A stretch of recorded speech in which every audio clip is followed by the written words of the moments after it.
She asks you to change. You resist. You're running late for the game. She stops and says, "Don't forget what happened to your brother." You change your shirt, assure your mother that you'll be okay, and head out of the house.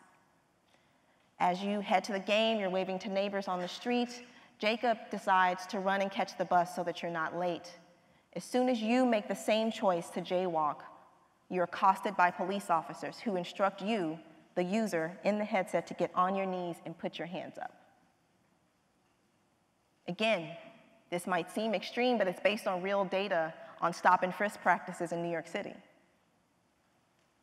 As you hear the sounds of police yelling at you, neighbors intervening on your behalf, the sound shuts off, you're in quiet. And we fade back to your mother, sitting in the house, watching the local news, hearing the same sounds and sirens, not realizing that this incident involves her son.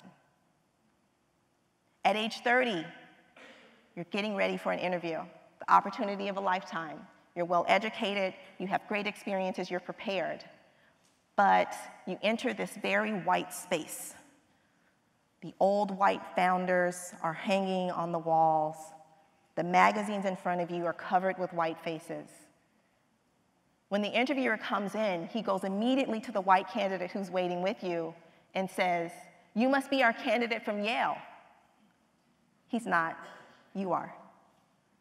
The receptionist corrects the interviewer, who then acknowledges your presence and says, "Oh, I'm sorry, I didn't see you there. We'll be right with you," as he takes the white candidate back for the interview. You don't get the job. At age 50, we ask you to look into a mirror at your aged face, reflecting on the experiences that have happened to you, but also seeing video overlays of other Black boys, girls, men, and women who are also sharing their experiences at various points in their lives in various spaces across their life course. It's not just Michael, it's not just at age 7, it's many people who carry these experiences across their lives. We're not only leveraging the power of technology, we're leveraging the power of science, if you will. We are, as I said, using quantitative and qualitative data to construct these complex narratives in a virtual experience.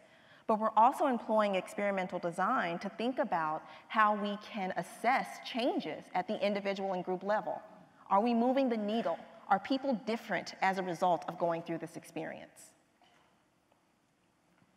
I believe that achieving racial justice requires that we understand racism.